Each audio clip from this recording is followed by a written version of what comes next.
오늘 함께 나눌 주제가 조금 뭐라고 해야 될까요? 좀 부담스럽다 그럴까요?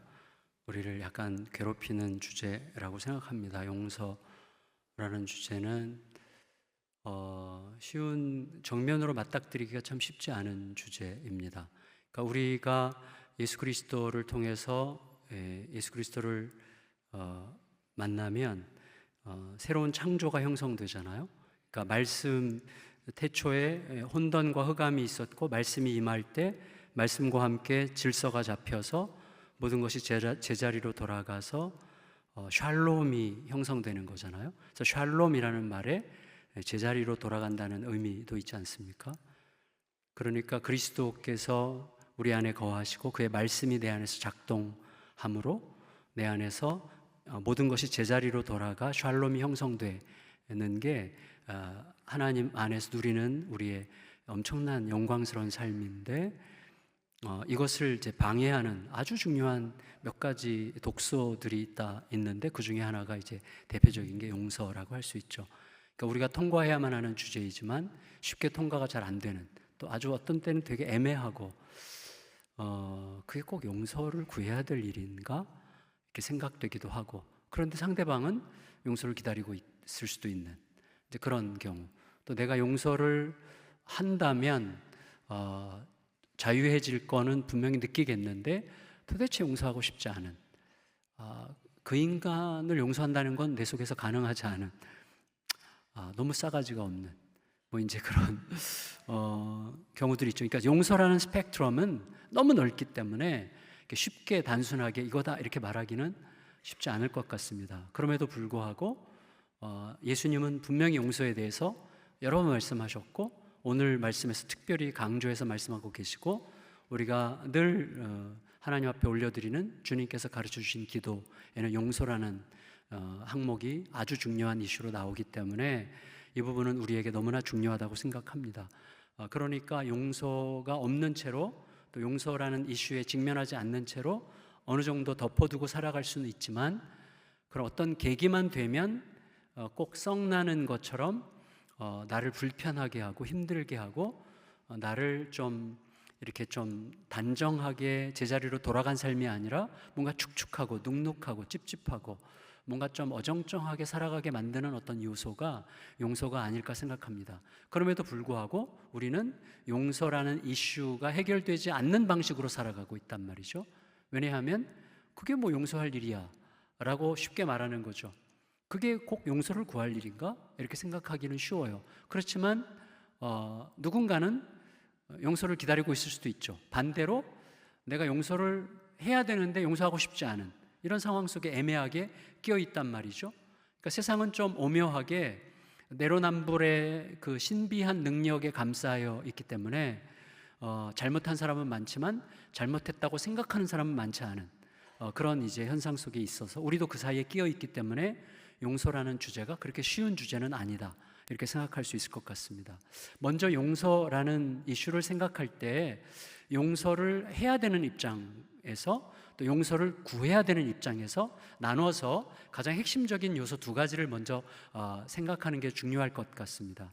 용서를 해야 되는 입장에서는 일단 우리가 용서를 해야 되는데 또 하고자 하는데 또 해야 된다는 걸 알고 있는데 용서가 잘 안 되는 이유는 그 인간 때문이거든요.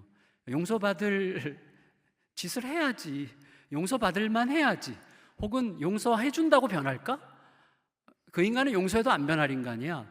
혹은 용서 내가 한다고 말했다가 괜히 내가 덤탱이를 쉴 수 있어. 내가 뭘 잘못했는데 이런 식으로 말하면 나는 더 깊은 상처를 받고 해결되지 않을 거야 라고 생각하기 때문에 용서가 안 되는 경우들이 많거든요. 근데 용서를 하는 입장에서 대전제는 상대방의 어떠함이 아니어야 된다는 거죠. 상대방이 이랬기 때문에 인간 같지 않아서 상대방이 뭐 이렇게 용서한다고 해서 변할 것 같지 않아서가 아니라 하나님께서 용서하라고 하신다면, 그러니까 내가 용서할 수 없다고 생각하는 객관적인 충분한 이유들이 있다고 내가 판단하고 있지만 그것도 아시는 하나님께서 용서하라고 하신다면 그게 더 옳은 거 아닐까라고 생각하는 게 용서의 전제라는 거죠. 나에게는 용서할 수 없는 객관적인 이유가 너무나 많아. 라고 생각할 수 있지만 그 판단보다도 그걸 다 아시는 하나님께서 용서하라고 하신다는 것을 생각하는 거죠. 그 하나님이 더 옳고 더 똑똑하신다는 것을 내 속에서 생각하는 게 중요하다는 것이죠. 그러니까 상대의 어떠함과 관련 없이 나는 하나님께 순종하는 용서를 하는 거죠. 그러니까 내가 용서한다고 말했을 때 상대방이 아주 무례하게 나와도 괜찮을 만큼 나는 하나님께 순종했으니까 되는, 좀 너무 이상적이죠. 하지만 그래야만 하는 것을 하나님께서 어느 날 저에게 알게 하셨어요. 제게 이제 이복 여동생이 있는데 제가 6살 때 그걸 알게 됐고 그 이후로 40살 초반까지 무척 힘들었습니다.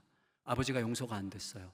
뭐 단지 그랬기 때문이 아니라 딴 살림을 하면서 저희 가족을 무척 힘들게 했고, 그리고 어머니를 너무나 많이 멸시했고, 그리고 가정을 거의 돌보지 않으셨거든요. 그래서 늘 분노가 차 있었던 것 같고, 아버지를 그냥 생각하지 않는 채 덮어둔 채 지냈어요.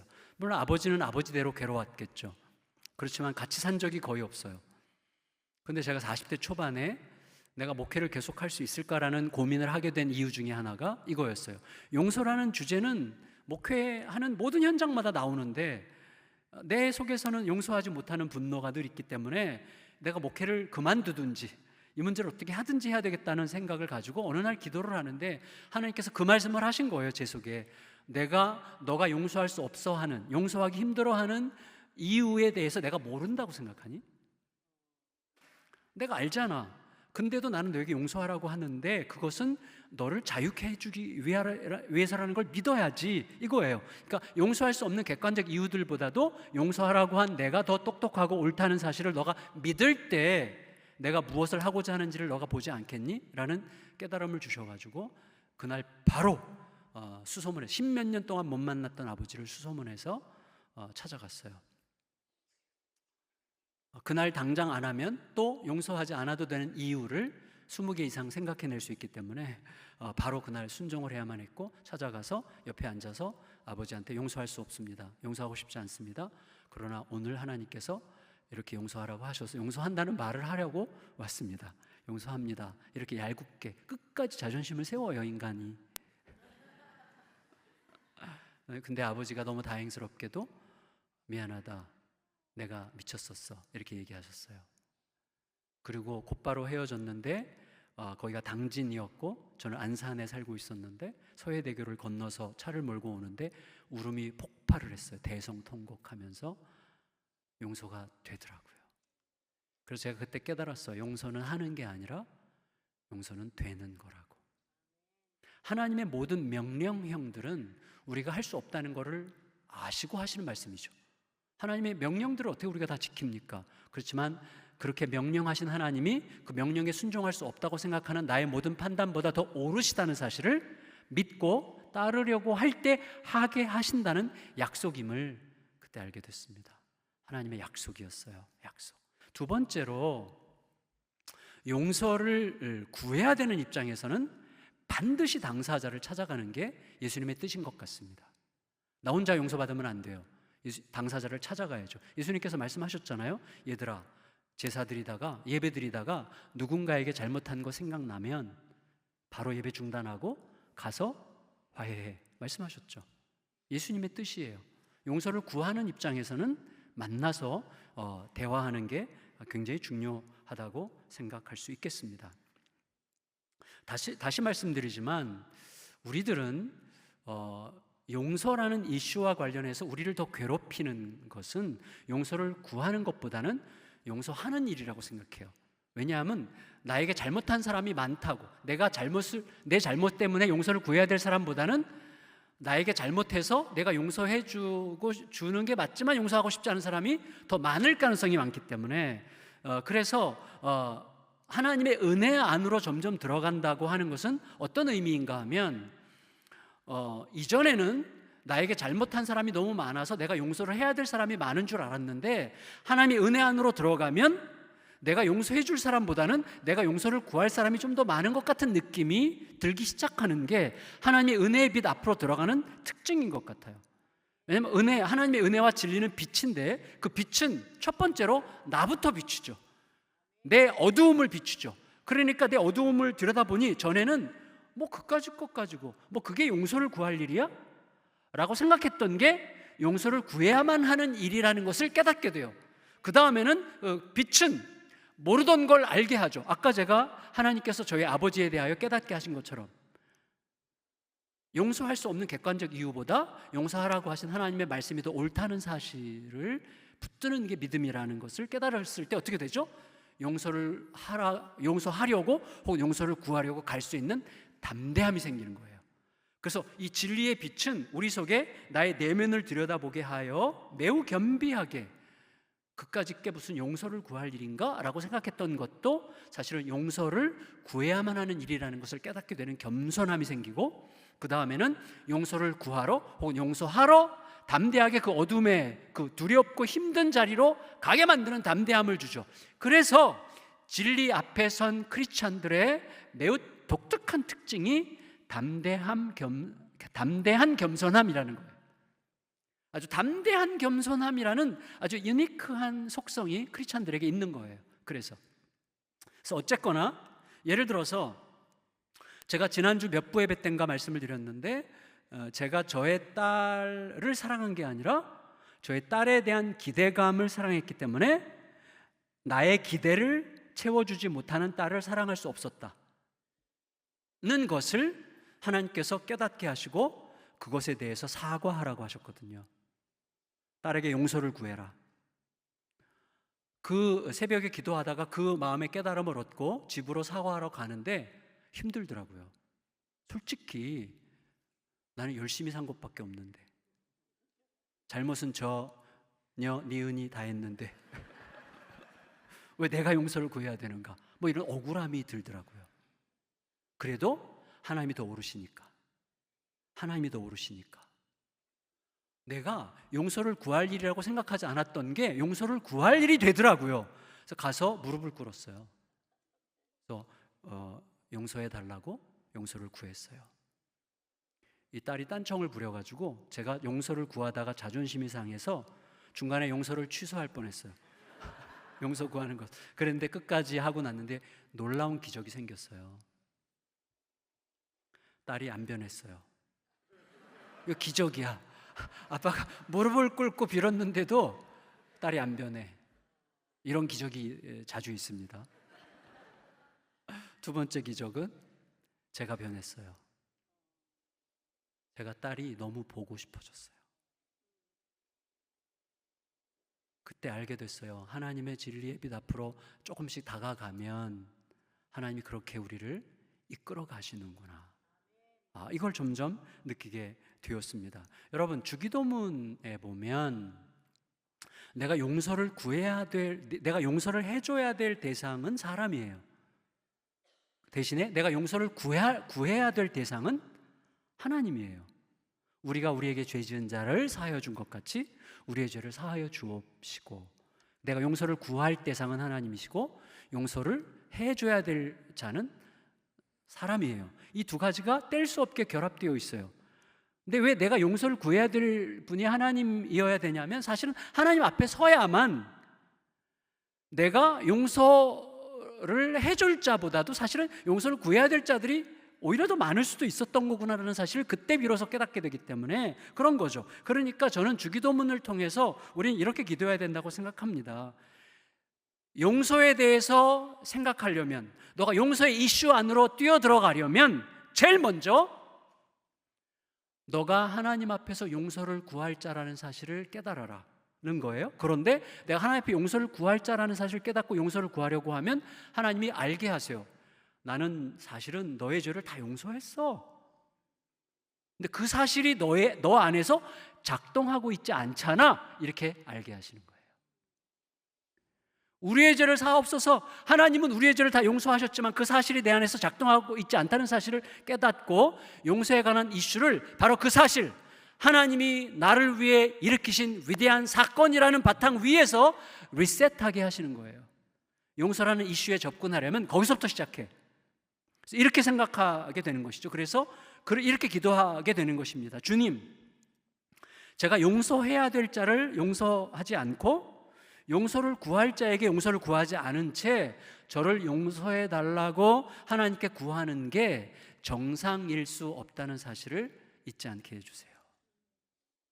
동시에 하나님께서 저를 용서해 주셨다는 사실이 진짜라면, 그리고 그게 진짜라는 사실을 내가 진짜로 믿는다면 누군가에게 가서 용서를 구하거나 누군가를 용서하는 일이 그렇게 죽을 만큼 힘든 일일 필요는 없다는 사실도 알게 해주세요. 이 기도를 하라고 하시는 셈이죠. 하나님께서 나에게 일으키신 사건이 진짜라면, 그걸 내가 진짜로 믿는다면 누군가를 용서한다든지 누군가에게 용서를 구한다든지 하는 게 그렇게 죽도록 힘들 일일 필요는 없지 않느냐라고 질문하시는 방식이라고 생각됩니다. 결국 용서를 구하고 용서를 하는 것은 하나님께서 나를 용서하셨다는 사실을 내가 진짜로 믿느냐에 따라서 나타나는 자연스러운 현상일 뿐이라는 거예요. 결국 용서라는 이슈는 하나님께서 일으키신 그 위대한 용서의 죄사함의 사건을 붙드는 그 믿음의 부속품일 뿐이고, 그 부속품이 제대로 작동하려면 하나님께서 이루신 그 사건을 내가 진짜로 믿어야 되는 거예요. 그래서 오늘 본문이 필요했던 겁니다.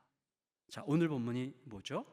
자, 우리가 너무나 잘 아는 내용인데 베드로가 묻습니다. 주님, 몇 번이나 용서해야 돼요? 7번이면 되겠습니까? 이건 뭐 엄청난 거죠. 우리 7번까지 생각 못합니다. 우리의 최대치는 우리의 전문 용어 있잖아요. 3세판. 우리는 3번까지는 가능해요. 근데 7번은 이거 불가능한 얘기예요. 그래서 최대치로 얘기한 거 다 아시잖아요. 예수님께서 뭐라고 하셨습니까? 대답이 끝까지 이러신 거예요. 언제까지 용서해야 됩니까? 7번까지면 됩니까? 예수님은 끝까지. 21절 22절 읽을까요? 21절 22절 시작. 그때 베드로가 나와 이르되 주여, 형제가 내게 죄를 범하면 몇 번이나 용서하여 주리이까? 7번까지 하오리이까? 예수께서 이르시되 내게 이르노니 7번뿐 아니라 7번을 70번이라도 까지라도 할지니라. 끝까지라는 말씀이죠. 끝없이 해라. 베드로가 속으로 한탄했겠죠. 뭐라는 거야? 뭐야 이게? 말이 돼? 가능해? 자, 이 자리에서는 우리 가능합니다. 이 자리에서는 가능할 것 같아요. 그래서 딱 나가면 불가능해집니다. 네, 불가능해져요. 나한테 500불 빌려갖고 아직도 안 갚은 인간 뒤통수 딱 보는 순간 큰일 납니다. 우리 용서가 너무 어려운 이슈예요. 예배 시간에는 뭔가 될 것 같은데 안 되는 게 우리들의 일상이죠. 뭘 하시는 거야? 이게 가능해? 그래서 예수님께서 말씀하시는 거예요. 우리가 용서해야만 되는 이유가 아니라 능히 용서할 수 있는 이유를 말씀하신 거예요. 심지어 용서하고 싶어지는 이유를 말씀하신 거예요. 그게 중요한 포인트라고 저는 생각합니다. 자, 핵심은 뭐냐면 이거예요. 우리가 우리에게 잘못한 사람을 끝없이 용서할 수 있다면, 혹은 용서하고 싶어진다면, 자, 이게 너무 이상적이지만 용서하고 싶어진다면, 혹은 용서할 수 있는 힘이 있다면 그것은 나에게 어떠한 엄청난 사건이 실제로 일어났느냐 하는 게 아니고 그 사건을 내 사건으로 받아들인 게 맞느냐에 달려있다고 말씀하시는 거예요. 자, 보세요. 자, 어떤 굉장한 사건이 일어났습니다. 근데 그게 나를 위한 사건이었다는 사실을 내가 믿지 않는다면, 그게 또 완전 사실이라는 것에 내가 전적으로 동의하지 않는다면 그 사건은 나와 완전히 무관할 수 있습니다. 자, 가장 유치한 예를 들자면 저에게 어느 날 매우 합법적으로 누가 돈을 줬어요. 근데 이거 감당할 수 없는 돈을 줬어요.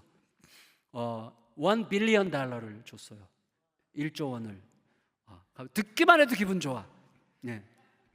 죄송해요. 여기 지금 돈이 별로 필요 없는 분들이 많으신 것 같아서 여러분이 좀 콧방귀 끼시는 것 같아서 정말 속상한데 저는 정말 필요합니다. 1조 원이. 그런데 여러분 1조 원이 생겼어요. 그것도 현찰로 생겼다면 어떻게 하겠어요?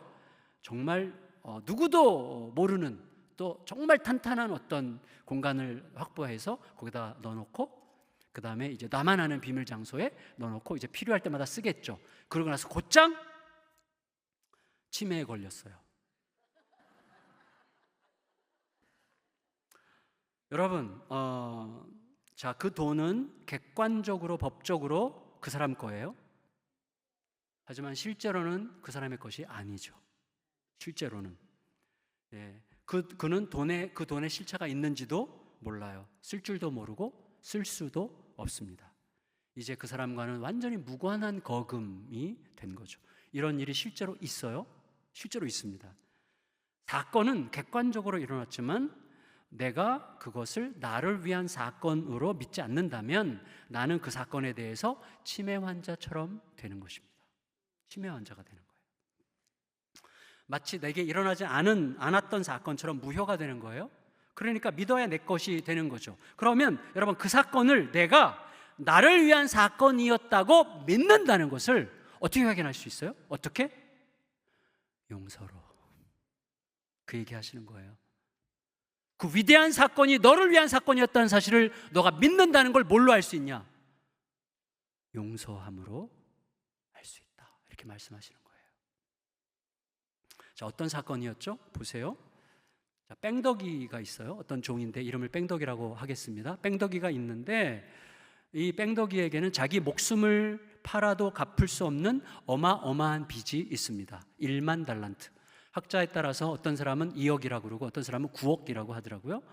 중간으로 딱 잘라서 5억이라고 하면 만 달란트면 5 빌리언 달러, 5 빌리언이죠. 5조입니다. 5조. 근데 여러분, 만일에 중간으로 해서 5조 원이라고 해도 우리 같은 서민들은 영원히 갚을 수 없는 돈이죠. 주인이 뭐라 그래요? 아까 여기 25절에서 뺑덕이의 몸, 아내, 자식, 모든 소유까지 팔아서라도 갚으라고 압박합니다. 하지만 뺑덕이는 자기가 모든 힘을 다 동원하고 심지어 목숨을 바친다고 해도 그것의 10,000분의 1도 갚을 수 없다는 사실을 알고는 체념한 듯 목을 길게 뺀 채 기다리고 있습니다. 근데 그때 갑자기 주인의 자비가 예측하지 못한 방식으로 흐르죠. 막 갑자기 쏟아붓죠. 27절 읽겠습니다. 27절 시작. 그 종의 주인이 불쌍히 여겨 놓아 보내며 그 빚을 탕감하여 주었더니. 여러분, 뺑덕이에게 불쌍하게 여길 만한 객관적 조건이 있었습니까? 없어요. 불쌍히 여길 만한 어떤 조건이 하나도 없어요. 그냥 일방적으로 오직 주인의 자비가, 불쌍히 여기는 마음이 갑자기 쏟아 부어진 거예요. 이렇게 말한 셈이죠. 안 갚아도 돼. 이렇게 화내는 척 얘기 안 하겠죠. 안 갚아도 돼. 이렇게 말씀하셨겠죠. 안 갚아도 된다. 대신 기억해. 우리가 아는 내용을 종합하자면 내가 내 아들에게 대신 갚으라고 할게. 너에게는 선물이지만 나에게는 되돌릴 수 없는 대가 치름이야. 나는 내 아들의 막대한 희생을 대가로 너의 빚을 없던 걸로 해주겠다. 엄청난 비극에 빠졌던 뺑덕이에게 기절할 만한 사건이 일어났습니다. 하지만 이 엄청난 사건이 뺑덕이에게 일어난 건 너무나 분명한 객관적 사실이죠. 근데 갑자기 결국에는 어떻게 됩니까? 전혀 일어나지 않은 사건이 돼요. 5조 원을 안 갚아도 된다는 주인의 선언이 취소돼요. 그거는 주인이 취소했기 때문에 이게 5조 원을 갚아야 된다는 선언이 없어진 게 아니라 사실 뺑덕이가 취소시킨 거죠. 그 사실이 나를 위한 사실이라고 믿지 않았기 때문이죠. 어떤 방식으로죠? 여러분, 그 사건의 의미를 제대로 몰랐어요. 그 사건의 의미를 자기를 위한 사건이라는 사실을 믿지 않았어요. 자기에게 일어난 그 엄청난 사건, 영원히 잊을 수 없는 그 사건을 제대로 알지도 못했고 믿지도 못했다는 증거가 뭐였어요? 용서하지 못하는 마음이었다는 거예요. 뺑덕이는 5조 원을 탕감받자마자 자기한테 몇백만 원 빚진 친구를 찾아갑니다. 친구의 이름을 돌쇠라고 할까요? 돌쇠를 찾아가요. 그래서 갚으라고 죄인을 추조하듯이 잡아서 멱살을 잡고 압박하고 협박을 합니다.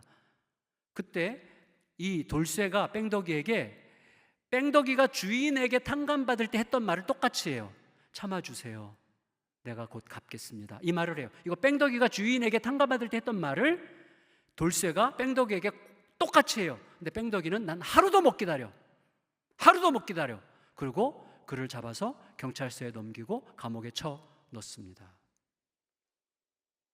그러니까 뺑덕이는 뭐예요? 결국 용서하지 못하는 마음을 통해서 자기가 5조 원을 탕감받았다는 사실을 스스로 부인한 거예요. 그러니까 엄청난 사건이 자기에게는 아무 일도 아니었다는 듯이 행동한 거잖아요. 그게 뭐 대수야?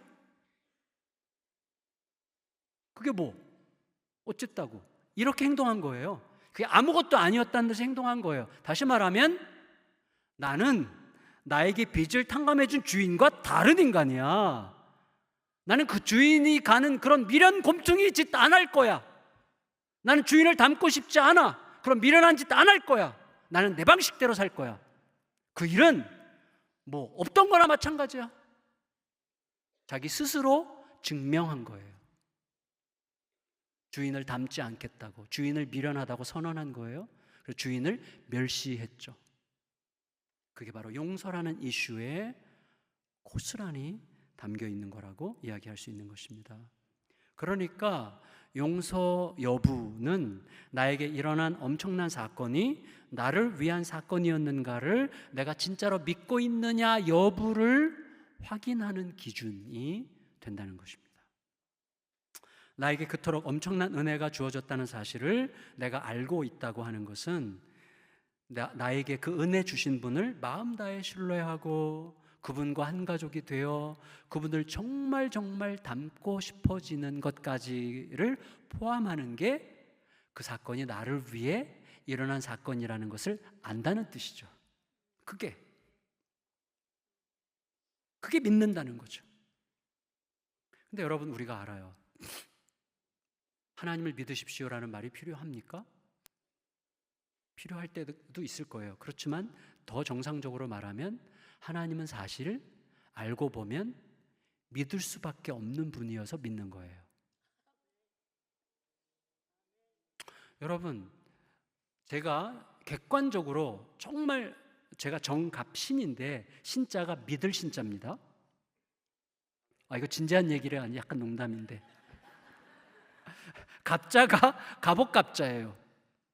그래서 제가 믿음 중에 갑이에요. 갑신. 근데 제가 객관적으로 굉장히 믿을 만한 사람이라고 해도 여러분이 절 모르면 믿을 수 없어요. 근데 알면 여러분이 믿는 게 아니라 믿어지는 거예요. 이런 분이었구나. 그냥 믿음이 나에게 오는 거죠. 하나님 왜 믿음이 선물이죠? 하나님은 우리에게 믿을 수밖에 없는 분으로서 믿을 수밖에 없는 일을 해놓으시고는 믿으라 하시기 때문에 믿음은 선물이에요. 믿을 수밖에 없기 때문에 믿는 거예요.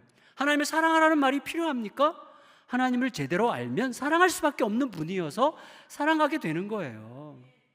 그런 것처럼 용서는 되는 거예요. 용서는 따로 도덕적으로 용서해라 그래서 용서할 수 있는 게 아니에요. 용서는 불가능합니다. 나에게 일어난 그 엄청난 사건이 내게 진짜라는 게 내 안에 꽉 차는 순간 용서하지 않을 수가 있습니까? 오히려 더 나아가 용서하고 싶어지죠. 그러니까 예수님의 이 말씀은 지금 뭐예요? 우리에게 도덕률을 말씀하신 게 아니에요. 이제부터 그러니 너 용서하며 살아 이 얘기 하시는 게 아니라 너에게 일어난 그 위대한 사건이 너의 사건인지를 한번 물어보지 않겠니? 라는 요청이라고 할 수 있는 거예요. 한번 물어봐, 너 자신에게. 그 사건 너에게 진짜야? 진짜로 너에게 일어난 사건이야? 그거는 너가 너의 삶에서 용서하고 있느냐로 아마 확인될 거야 라고 말씀하신 것입니다. 결국 예수님의 이 이야기는 우리를 부담스럽게 궁지로 몰아넣는 말씀이 아니라 하나님의 위대하고 크신 영광을 진짜 그 영광으로 제대로 알아볼래? 라는 초대의 말씀이고, 그렇게 되면 용서라는 이슈는 너에게 그렇게 죽을 만큼 힘들고 부담스러운 이슈가 아닐 수도 있어.